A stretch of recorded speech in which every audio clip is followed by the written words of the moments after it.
Shahdara south zone में पार्षदों और हेल्थ अधिकारियों ने मिलकर की मीटिंग। कोरोना काल में काम करने वाले कर्मचारियों को दिया स्टैंडिंग ओवेशन। बरसाती बीमारियों को लेकर क्षेत्र में हालातों को ठीक करने की कही बात। हर्ष बिहार में नाले से मिला 40 साल के व्यक्ति का शव। पुलिस ने शव को कब्जे में लेकर पोस्टमार्टम के लिए भेजा। पुलिस सभी पहलुओं से मामले की जांच में जुटी। जीटीबी हॉस्पिटल में थाना नंदनगरी अंतर्गत एक व्यक्ति का मिला शव। परिवार ने दोस्तों पर लगाया मर्डर का आरोप। पुलिस मामले की तहकीकात में जुटी। रशीद मार्केट गली नंबर 5 में चोरों ने किया बाइक पर हाथ साफ। घटना सीसीटीवी में हुई कैद। लोगों ने कहा कुछ दिन पहले भी इलाके में हुई है चोरी। जगतपुरी थाने में दर्ज हुई एफआईआर। और दिल्ली में डीजल के रेट्स कम होने के बाद फिर से पेट्रोल पंप पर लौट रहे हैं ग्राहक। ज्यादा रेट्स बढ़ने से नोएडा गाजियाबाद से लेते थे डीजल। धीरे धीरे कमी हो रही है पूरी। नमस्कार, स्वागत है आप सभी का सीसीएन में। मैं हूं आपके साथ सुनील चौहान। अब करते हैं बुलेटिन की शुरुआत तमाम महत्वपूर्ण खबरों के साथ। पूर्व दिल्ली के शादरा साउथ जोन में एक मीटिंग का आयोजन किया गया, जिसमें सभी पार्षदों ने हिस्सा लिया। मीटिंग में कोरोना काल के दौरान जिन हेल्थ कर्मचारियों ने क्षेत्रों का ध्यान रखा, सैनिटाइज किया, उनकी सभी पार्षदों ने तारीफ की और उनको स्टैंडिंग ओवेशन देकर सम्मानित किया। पार्षदों ने कहा कि इन सभी हेल्थ कर्मचारियों को सम्मानित करना चाहिए और इनको कुछ प्राइज भी मिलना चाहिए, जिन्होंने अपनी जान जोखिम में डालकर हम सभी को कोरोना जैसी महाबीमारी से बचाया है। साथ ही मीटिंग में पार्षदों ने मॉनसून बीमारियों को लेकर चर्चा की और कहा कि डेंगू, मलेरिया, चिकनगुनिया जैसी बीमारी फैलनी शुरू हो गई हैं, जिसकी वजह से निगम इलाकों में छिड़काव दवाइयों का करारा है। साफ सफाई पर विशेष ध्यान दिया जा रहा है। निगम में हेल्थ स्टाफ की कमी देखी जाती है, तुरंत इनको पूरा किया जाए, जिससे साफ सफाई का ध्यान दिया जाए, बीमारियों को रोका जाए, इलाके में फॉगिंग कराई जाए। आपको बता दें, साफ सफाई पर निगम हमेशा ध्यान देता रहा है। इस मीटिंग में हेल्थ के अधिकारी भी मौजूद रहे। अगर कोई अपने यहाँ के कूड़े का उठवाना चाहे या तो कोई नंबर प्रोवाइड हो या कुछ हो कि किससे बोला जाए, और हफ्ते भर तक मैं कूड़े नहीं उठाए जाते हैं। और ऐसा ही कौन है यहाँ पे? यहाँ तो नहीं आए होंगे मेरे ख्याल से। नहीं हो रहा। EDMC ने कहा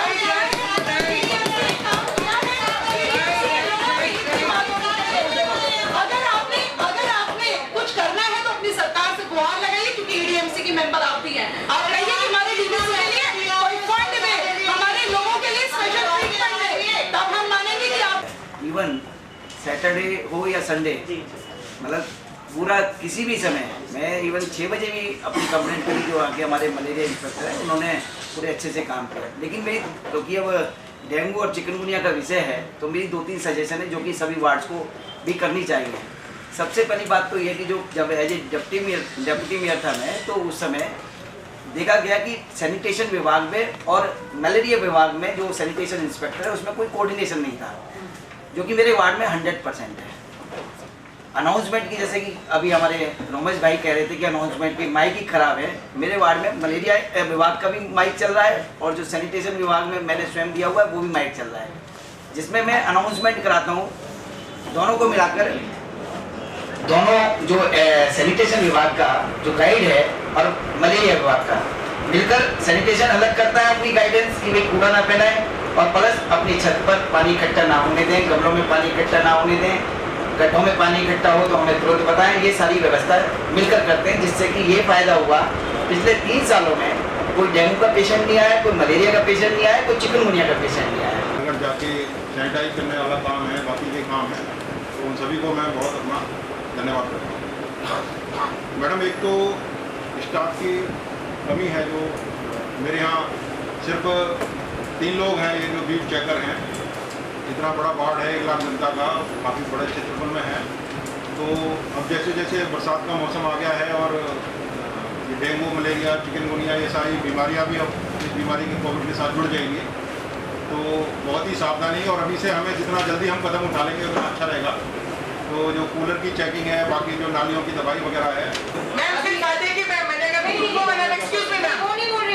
मैं ये बोल रही हूँ, भाई साहब भी 2 साल डिप्टी चेयरमैन रहे इस डिपार्टमेंट के अंदर, तो हो सकता है वो भी जो भी कमियां थी सब उनको भी सामने है। लेकिन अफसोस है, मुझे बहुत उम्मीद थी कि भाई साहब 2 साल में करेंगे एमसीडी के अंदर, पर वो भी नहीं कर पाए। तो भाई आपसे उम्मीद, तो अब तो भाई साहब भी आपसे बोलेंगे, आपके जो उन्होंने अपनी बात रखी। नहीं, इसके बाद हम लोग डिस्कस करेंगे अगर कोई छोटा मोटा टॉपिक हो। सबने यहाँ कोरोना की बात करी, सभी कर्मचारियों के सम्मान की बात करी, तो मैं भी उन्हें तहे दिल से, पूरा विपक्ष हमारा उनको सम्मान करता है। Thank you so much. मुझे स्वास्थ्य विभाग के बारे में सिर्फ एक ही चीज कहनी है, 3 cheers to them। जो काम उन्होंने इस कोविड कार्यकाल में किया है वो इतना फैबुलस था, वो इतना फैबुलस था। उनका काम था, वो कर रहे थे, हम सभी अपने घरों में बैठे थे, पर वो अपनी जान भी खेल करके, सैटरडे है, संडे है, कोई छुट्टी रही है, गवर्नमेंट हॉलीडेज बहुत सारे आए हैं बीच में, बट हर रोज ये लोग काम करने आए हैं। अध्यक्ष महोदया, विषय तो ये है, अभी एक कॉपी आई है मेरा, जी जी, इसमें एक्शन। अभी कॉपी आई है, गोलमोल जवाब है। मैं आपको कहना चाहता हूँ, मेरे पास एक कॉपी है, ये कॉपी है 2/5/2018 की। यहाँ पे कहा गया कोई बेलदा नहीं है, इसमें कहा गया बेलदा के खिलाफ एक्शन लो। ये डीसी साहब को कॉपी आई हुई है, 2018 में आप नहीं थे, ये बीएम मिश्रा जी को दी गई थी। इसमें 11 जेई के साइन है, 11 जेई के साइन है।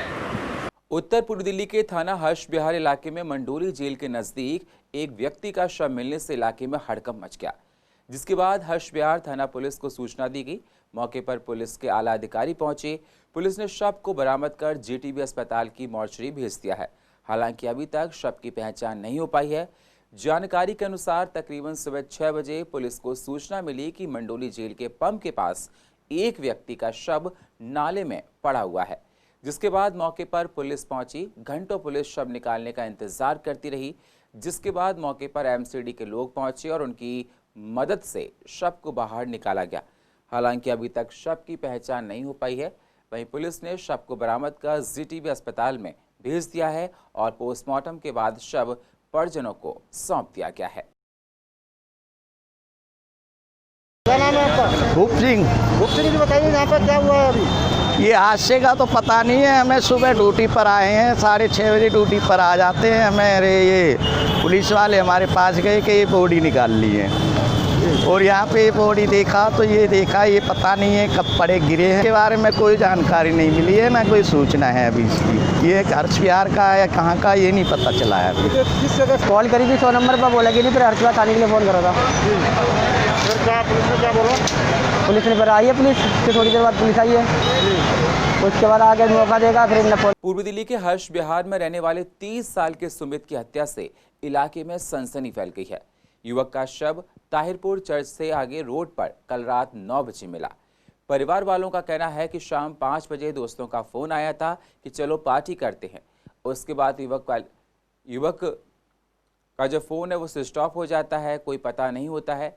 पुलिस ने शव को कब्जे में लेकर पोस्टमार्टम के लिए भेज दिया है। परिवार ने बहुत सारे आरोप भी लगाए हैं। नंदनगरी थाने में एफआईआर दर्ज कर ली गई है।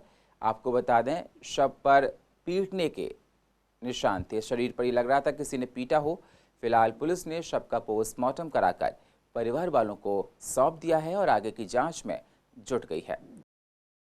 वारदात ये थी, इसको किसी ने बुलाया, मतलब इसकी घरवाली बता रही है कि वसीम नाम के आदमी ने इसको फ़ोन करके, मतलब घर पे फ़ोन करा 5 बजे कि 8 बजे आपकी पार्टी है, पार्टी में आना है। तो करा मेरी तबीयत ख़राब हो रही है, मैं नहीं आ पाऊँगा। तो उन्होंने कहा कि चाहे 1 चम्मच ही खा लो। मेरा लड़का, हमारी यहाँ पुरानी सीमापुरी में दुकान है इलेक्ट्रिक की, और हम प्रॉपर मतलब हर्ष विहार रहते हैं। एक्सपायर होने का ये पता ये चला कि हम 9:40 पे हमने दुकान अपनी बढ़ाई, तो मैं इसको फ़ोन कर रहा हूँ कि सुमित बेटा कहाँ है। फ़ोन इसकी बेल जा रही है और फिर ये फ़ोन उठ नहीं रहा है, फ़ोन इसका उठ नहीं रहा है। तो फिर पहले मैंने मिलाया, फिर इसका एक दोस्त है बिट्टू, उससे फ़ोन करवाया। मैंने कहा बिट्टू भाई ज़रा फ़ोन करो, क्या तुम्हारा दोस्त है, क्या पता तुम्हारा उठा ले, मेरा नहीं उठा रहा है। तब भी नहीं उठाया। तब मैंने फिर इसकी घरवाली को फ़ोन करा। इसकी घरवाली सालू है, वैसे प्रियंका नाम है, कहते सालू हैं। तो इसकी घरवाली को फ़ोन करा कि बेटा देखिए सुमित को फ़ोन करना, फ़ोन नहीं उठा रहा है, अब टाइम होता जा रहा, 10 बजने को है। तो कह रहे पापा मैंने फ़ोन मिलाया, फ़ोन उठा नहीं रहे, और मैंने मैसेज भी करा उसको, मैसेज भी नहीं इनकी दुकान पुरानी सीमापुरी बी ब्लॉक में है, प्राइमरी स्कूल के सामने। और बेटा इनके साथ ही रहता था, वो भी मतलब अगर दुकान पे आता था शाम को साथ में ही जाते थे बाप बेटे। लेकिन इत्तेफाक की बात कि कल वो शाम को आया और इनसे कह के गया कि मैं कहीं पार्टी में जा रहा हूँ, पर वो पार्टी में चला गया। और उसके बाद में इन्होंने फ़ोन मिलाना शुरू किया तो वो फ़ोन पिक ही नहीं कर रहा था। कम से कम 200 कॉलें तो इन्होंने करी होंगी मेरे हिसाब से। तो जब कॉल नहीं उठाई, इन्हें फिर मन में शंका होगी कुछ बात है ज़रूर। इन्होंने सबसे यार दोस्तों से कॉल भी करवाई लेकिन फ़ोन नहीं उठाया। पूर्व दिल्ली में चोरी की वारदातें लगातार बढ़ती जा रही हैं। रशीद मार्केट गली नंबर 5 में 29 तारीख की रात लगभग 12:30 बजे 2 चोर आकर बाइक लॉक तोड़कर ले जाते हैं। ये घटना पूरी सीसीटीवी कैमरे में कैद हो गई। पड़ोसियों ने कहा कि 2-4 दिन पहले ये लोग हमारे घर से आकर 5 पानी के मीटर खोलकर ले जाते हैं। उससे पहले पड़ोसियों के घर से 5 मोबाइल और कैश लेकर आगे चुराकर चले जाते हैं। चोरों की अगर चोरी की वारदातें देखें तो इलाके में काफ़ी बड़ी हुई है। चोरी की कंप्लेंट जगतपुरी थाने में दर्ज कर ली गई है। पुलिस की कार्रवाई से इलाके के लोग संतुष्ट नहीं हैं। 11:30 बजे मेरा भाई शॉप से आया, उसने बाइक के नीचे खड़ी करी, ऊपर खाना खाने गया। नीचे 12:30 के करीब बाइक लाने अंदर के लिए आया, अंदर बाइक लाने के लिए आया, देखा जो बाइक नहीं थी। जब हमने रिकॉर्डिंग में वीडियो चेकिंग करी तो 12:15 के करीब 2 लड़के आए थे बाइक में। 3 लड़के थे, पहले बुलेट में वो गए हैं, उन्होंने देखा उसमें 2 लड़के आए हैं जो बाइक को ताला लॉक को तोड़ के ले गए हैं उसकी वहाँ से। बाकी उनका फेस में उन्होंने मास्क बांधा है, इसकी वजह से उनकी वीडियो क्लियर नहीं आ सकी। हाँ जी सर, उसी दिन सेम रात ही मेरी बाइक चोरने के बाद ही सामने घर है, इनके बिजली के आपके इनके पानी के मीटर और इनकी मोटर चोरी हुई है सामने घर में। उससे पहले हफ्ता दिन पहले ये भाई साहब हैं, इनके घर की ये भी बड़ी बिल्डिंग, इनके यहाँ पे 5 मोबाइल गए हैं और सामने वाले घर की भी 2-3 मोबाइल चोरी हुए हैं। पीछे वाले घर में चोरी हुई है। सर कंप्लेन कर रखी है, कुछ रिस्पॉन्स आता है नहीं भी आता। 12-13 दिन हो गए और 5 मोबाइल गए थे और 2 मेरे भाभी के कड़े थे और कुछ पैसे थे कैश। तो हमने FIR कर दी थाने में, लेकिन ये थाने वालों ने हमें बुलाया 2-3 दिन बाद, लेकिन कोई रिप्लाई नहीं दिया अभी तक। वो यही कह रहे हैं कि हम तुम्हें बुला लेंगे अगर जैसे ही मिलते हैं पहचानने के लिए। ये सर जी ये अब तो लगातार कितने दिनों से चल रही हैं, एक हफ्ता और जो 10 दिन के अंदर 7-8 वारदातें लगातार हो चुकी हैं। और यहाँ हमने कंप्लेंट भी करी है, आदमी आता भी है, पुलिस वाले भी, ऐसी बात नहीं है, लेकिन उसके बावजूद कोई रिजल्ट सामने नहीं आ रहा। ना तो कोई बंदे का पता लग रहा है, ना कोई चोरी के बारे में कोई आगे सुराग मिल रहा है। अब ये जो बाइक चोरी हुई है इसमें साफ नज़र आ रहे हैं, आदमी बिल्कुल आए हैं, उन्होंने तोड़ी, सारा कुछ नज़र आ रहा है, लेकिन उसके बाद भी बंदे नहीं पकड़े जा रहे। तो मतलब हम तो अंदर ही थे, नेट गेट खुला हुआ था, पीछे से आए, उन्होंने निकाल के ले गए। पता तो सुबह जब मोटर चलाई तब पता लगा कि है ही नहीं। अनलॉक 3 में 5 अगस्त से दिल्ली में सारे जिम खोल दिए जाएंगे। कोरोना को देखते हुए जिम मालिकों ने जिम में काफ़ी बदलाव किए हैं। जिम को समय समय पर सैनिटाइज किया जाएगा, बायोमेट्रिक नहीं होगा, रजिस्टर में एंट्री की जाएगी, थर्मल स्क्रीनिंग करके ही अंदर एंट्री मिलेगी, सोशल डिस्टेंसिंग का ध्यान रखा जाएगा, लोग दूर दूर रहकर जिम करेंगे, मशीनों को दूर दूर रखा जाएगा, मास्क लगाना अनिवार्य होगा। अब कुछ फ़र्क पड़ेगा। अब जो पहले जो हम लोगों ने लॉसेस किया रेट बढ़ने से, अब जो है वो आस्ते आस्ते जा कर के वो जो हमारा भरपाई जो है होना शुरू होगा, क्योंकि रेट घटने से काफ़ी कस्टमर से भी हमारे टूट गए थे, जो कि थे वो यूपी चले गए थे। अब आस्ते आस्ते वो जो है उनको हम बुलाएंगे तो हमारा कुछ फ़ायदा होगा। तो फ़र्क तो ये पड़ा था कि मैडम जो हम 5,000 बेचते थे, 4,000 बेचते थे, तो सीधे 500, 700, 600 लीटर पे आ गए थे हम लोग।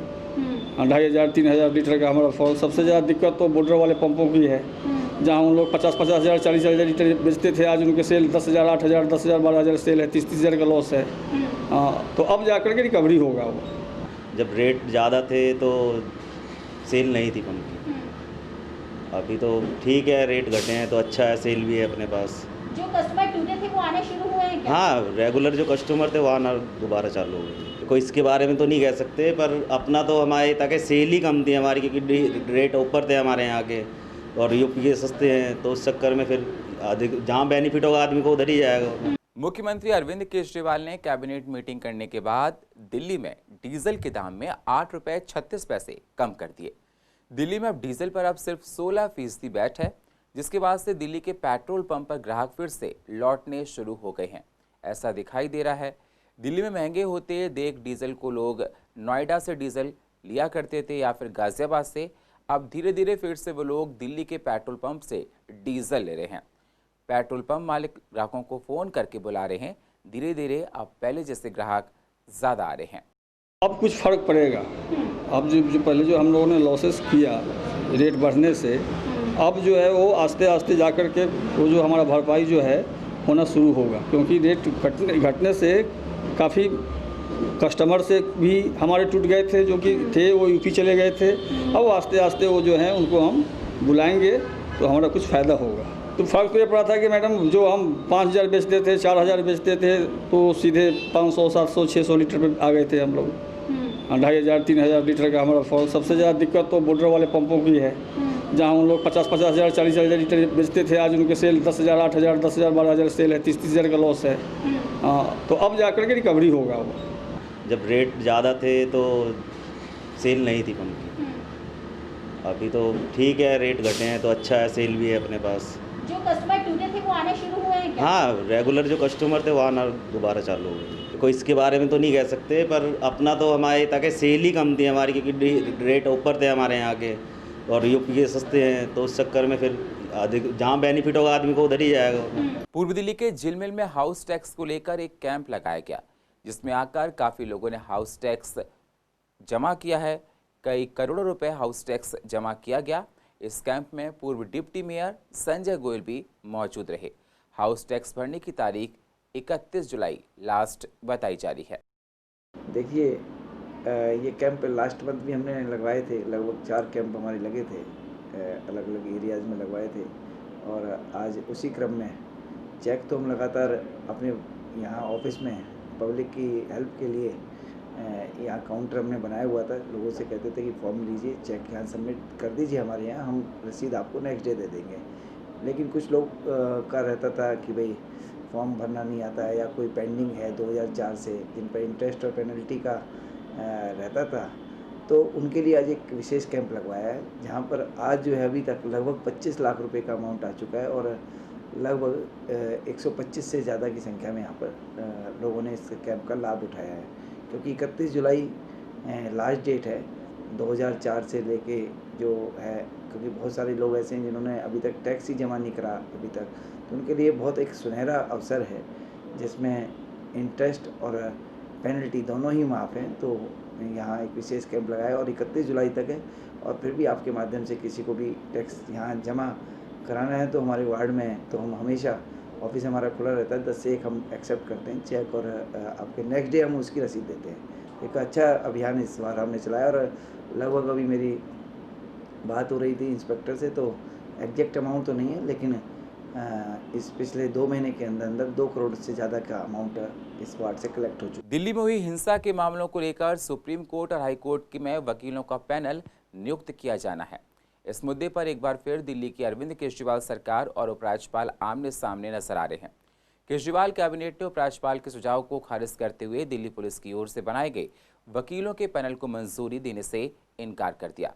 केजरीवाल कैबिनेट ने हिंसा से जुड़े मामलों की कोर्ट में पैरवी करने के लिए वकीलों के उसी पैनल पर मोहर लगाई है जिसे उपराज्यपाल ने मंजूरी नहीं दी थी। उपराज्यपाल ने मुख्यमंत्री अरविंद केजरीवाल को पत्र लिखकर इसे कैबिनेट में रखने के लिए कहा था। मंगलवार को ही कैबिनेट की बैठक में दिल्ली पुलिस की ओर से बनाए गए वकीलों के पैनल को खारिज कर दिया गया। दिल्ली कैबिनेट ने कहा कि दिल्ली हिंसा के संबंध में पुलिस की जांच को कोर्ट ने निष्पक्ष नहीं माना है। ऐसे में दिल्ली पुलिस के पैनल को मंजूरी देने से केस की निष्पक्ष सुनवाई संभव नहीं है। इस पर वकीलों का कहना है कि अब इस मुद्दे पर राजनीति हो रही है। देखिए, ये जो है केवल इस पैनल का ही वो नहीं है विषय, ये यहाँ पर 2 पार्टियों की लड़ाई आपस में चल रही है और उसमें जो चूँकि एलजी दूसरी पार्टी का है, वो मुख्यमंत्री दूसरी गवर्नमेंट दूसरी पार्टी की है, तो इनमें एक टसल हमेशा से चल रही है और इसका खामियाजा कहीं ना कहीं पब्लिक को भुगतना पड़ता है। तो वही बात अब जो वकीलों को है तो वकीलों को भुगतना पड़ रहा है। पहले जो था वेलफेयर की फाइल जो कैबिनेट ने इशू कर दी थी, वो एलजी साहब दबा करके बैठ गए। जब वकीलों ने रजिस्ट्रेशन किया तो वो जो साइन कर दिया। अब सेम वही आ रहा है कि जब ऑनरेबल हाई कोर्ट ने डायरेक्शन दे दी तो ये जो है बाईपास कर रहे हैं एडमिनिस्ट्रेटिव तौर पे। जुडिशियल ऑर्डर को तो बाईपास नहीं कर सकते थे, लेकिन एडमिनिस्ट्रेटिव तौर पे जो है एलजी उसको बाईपास कर रहे हैं। तो अल्टीमेटली ये क्या चाहते हैं ये गॉड नोज। देखिए, आप एक बात समझ लीजिए, वही आदमी तो अपराध करने वाला, वही आदमी जो है एफआईआर दर्ज करने वाला, वही आदमी जांच करने वाला, और वही आदमी जो अब आजकल तो न्याय भी वही आदमी कर लेते हैं, चूँकि शूट आउट भी खुद ही कर लेते हैं और एनकाउंटर भी खुद ही दिखा दिया, तो उनसे क्या उम्मीद करोगे आप?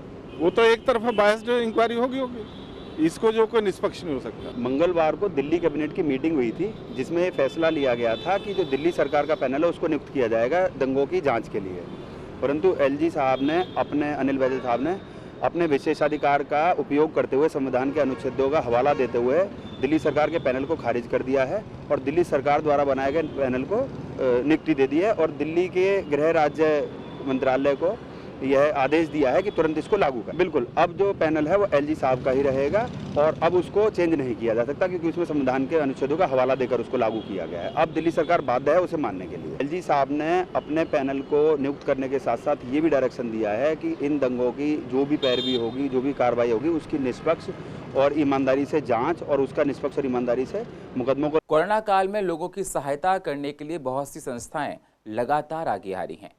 जीवन पब्लिशिंग हाउस की तरफ से पुस्तकें और स्टेशनरी को वितरित किया गया, जिससे लगभग 100 परिवारों के विद्यार्थियों को काफ़ी सहायता मिली। लक्ष्मी नगर में देखा गया, कोरोना की वजह से बहुत से लोग व्यापार और नौकरी जाने की वजह से संकट से गुजर रहे हैं। कई परिवारों के आगे आर्थिक तंगी भी देखी जा रही थी। आपको बता दें, ये पुस्तकें पब्लिकेशन की तरफ से आपको लक्ष्मी नगर में 2 अगस्त तक वितरित की जाएंगी। लेकिन कुछ बच्चे जो इस वक्त महामारी के कारण आर्थिक तंगी से गुजर रहे थे, पहले से ही वो बच्चे साधनहीन हैं और इस समय तो वो और अधिक भयंकर स्थिति में पहुंच चुके थे। तो हमारी संस्था ने यह निर्णय किया क्योंकि हमें फॉर्म्स वगैरह प्रिंसिपल्स के थ्रू आते हैं और प्रिंसिपल्स अब स्कूल बंद होने की वजह से वो कार्यक्रम भी नहीं जोड़ पा रहे थे। तो तरुण मित्र परिषद ने निर्णय किया कि जिन लगभग 158 बच्चों को हमने लास्ट ईयर छात्रवृत्तियाँ और पाठन सामग्री दी थी, उनमें से कुछ बच्चे 12वीं कक्षा पास कर चुके और लगभग 105 बच्चे हमारे पास उस लिस्ट में थे जिनको कि आज हमने पाठन सामग्री और स्कॉलरशिप्स के चेक्स देने के लिए सोशल डिस्टेंसिंग को ध्यान में रखते हुए 3 दिनों में मार्जिन रखकर आमंत्रित किया है। इस कार्यक्रम में हम बच्चों को जीवन पब्लिशिंग हाउस JPH की तरफ से काफ़ी संख्या में हेल्प बुक्स, सैंपल पेपर्स वगैरह आए हैं जिनको हम डिस्ट्रीब्यूट कर रहे हैं। और सोशल डिस्टेंसिंग को देखते हुए हमने इसे 3 दिन में डिवाइड किया ताकि पूरे दिन का रखा हुआ है ताकि बच्चे अपनी सुविधा के अनुसार पेरेंट्स को लेकर आए और अपनी स्टेशनरी और अपने भविष्य के हिसाब से पढ़ाई को कंटिन्यू। सर, पिछले कितने वर्षों से ये संस्था बच्चों की मदद करती है?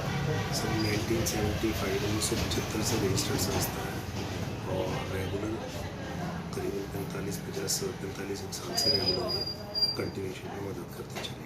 पिछले कई सालों से इस चीज़ को पहले से ही तैयार करके चल रहे थे कि हम उनके पर्सनल मोबाइल नंबर पेरेंट्स के लेके चल रहे थे। वही एक सबसे बड़ा प्लस पॉइंट रहा कि हमारे पे प्रिंसिपल के नंबर भी थे, स्कूलों के पेरेंट्स के नंबर भी थे और उसी को फॉलो करते हुए हमने मैसेजिंग, व्हाट्सएप और कॉलिंग के थ्रू ये प्रोग्राम ऑर्गेनाइज किया। तो हमें बताया गया कि जहाँ पर जो लोग मतलब थोड़े अनेबल नहीं कर पाते ज़्यादा कुछ, तो ये लोग सारी किताबें वगैरह हमें और चेक वगैरह प्रोवाइड कराया गया है जिससे मैं और आगे मेहनत करके और पढ़ाई कर सकूँ। और फिर हमें किताबें रजिस्टर स्टेशनरी वगैरह प्रोवाइड कराया गया ताकि हम जैसे नहीं कर पाते हैं उनको आगे पढ़ने में हेल्प कर सके या नाम आगे हायर स्टडीज़ के लिए पढ़ सकें उसके लिए, और हम फिर आगे अपने देश और अपना नाम। और पूर्व दिल्ली की अधिक जानकारी के लिए आप YouTube पर जाकर CCN10 को सब्सक्राइब करें और फ्रेश अपडेट लेते रहें। और फिलहाल पूर्व दिल्ली खास में इतना ही। बाकी खबरों के लिए आप बने रहिए CCN के साथ। तब तक के लिए नमस्कार।